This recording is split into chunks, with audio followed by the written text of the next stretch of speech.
একে চাঁদি ফাটা গরম, তার মধ্যে একাধিক জায়গায় জলকষ্ট।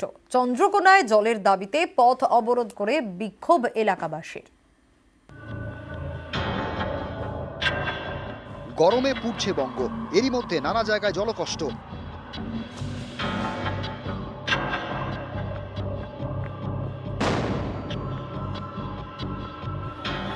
জলের দাবিতে রাজ্য সড়কের উপর গাছের গুঁড়ি ফেলে অবরোধ করলেন স্থানীয়রা। এ ছবি পশ্চিম মেদিনীপুরের চন্দ্রকোনা ১ নম্বর ব্লকের কোচগেড়িয়া গ্রামের। স্থানীয়দের দাবি, রাজ্য সড়ক সংস্কারের জন্য ৯ মাস আগে পিএইচির পাইপলাইন কেটে দেওয়া হয়েছিল। সেই থেকে এলাকায় পানীয় জলের সমস্যা। দীর্ঘ ৯ মাস পেরিয়ে গেলেও জলের সমস্যা মেটেনি বলে অভিযোগ। আমরা গ্রামবাসীরা পানীয় জল পাচ্ছি না, এই ৯ মাস ভাদ্র মাস থেকে জল পাচ্ছি না, এবং আমরা পানীয় জলও পাচ্ছি না ৯ মাস। এবং পার্টির নেতাদেরকেও বলেছি, কিন্তু জল লাইন কেটে দেওয়ার ফলে আমরা জল পাচ্ছি না এরকম রোদে গরমে। প্রশাসন এখন এসছে, তাদেরকে তারা বলছে আমাদেরকে আগে শুনিয়েছিলেন, শুনাননি, এবারে এসছি আমরা। তারা এখন পর্যন্ত দাঁড়িয়ে তাদের কী কাজ করছে করুন, না করলে আমরা পরবর্তীকালে না যদি কাজ হয় পরবর্তীকালে আমরা আবার এই লাইনেই হাঁটব। এদিন অবরোধের জেরে দীর্ঘক্ষণ যান চলাচল স্তব্ধ হয়ে পড়ে আরামবাগ ঘাটাল রাজ্য সড়কে। পরে পুলিশের আশ্বাসে অবরোধ উঠে যায়।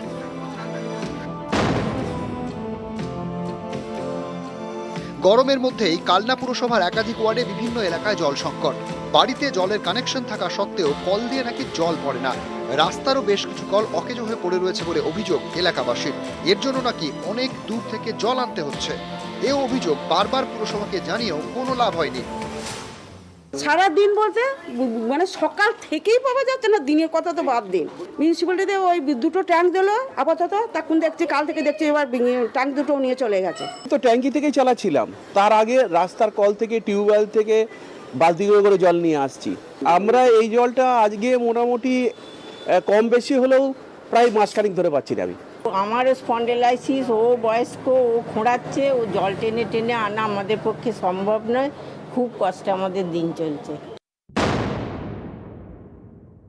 যেহেতু প্রজেক্টের কাজটা যদি ঠিকমতো পাইপলাইনটা করতো তাহলে হতো না।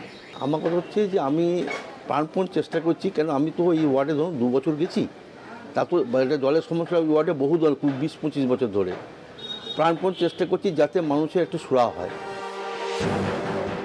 শুধু দক্ষিণবঙ্গ নয়, গরমে জলের কষ্ট বেড়েছে উত্তরবঙ্গেও। চরম দুর্ভোগে আলিপুরদুয়ার 1 নম্বর ব্লকের বঞ্চুকামারি গ্রাম পঞ্চায়েত এলাকার বাসিন্দারা। স্থানীয়দের দাবি, 3 বছরেরও আগে বাড়ি বাড়ি জল পৌঁছতে এলাকায় পাইপ বসানো হয়, কিন্তু আজও নলবাহিত জল তারা পাননি।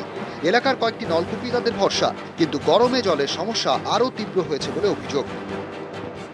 3 বছর হয়ে গেল এখনো জল নেই। জলের তো সমস্যা, আমাদের এখানে ডিপকলও নেই, তো জলের সমস্যা হবে না। কল দিতে কিন্তু জল নাই। আজকে লোহার পাইপ দেওয়ার কথা, যেখানে আজকে প্লাস্টিকের পাইপ দিচ্ছে, ঠিক আছে, সেই পাইপ আজকে এখানে রাস্তায় ধরো বড় বড় গাড়ি যাচ্ছে, ওই পাইপ ফেটে যাচ্ছে। সামগ্রিকভাবে আর কি সমস্ত এলাকার জন্য জলটা পরিবেশন করা হয় প্রত্যেক বাড়ি বাড়ি, এবং যেটা প্রকল্প সরকার করেছে যে আর কি প্রত্যেক বাড়ি বাড়ি জল দেবে, সেই দিক থেকে আমিও নিশ্চিত তৎপর হব। নিউজ 18 বাংলা।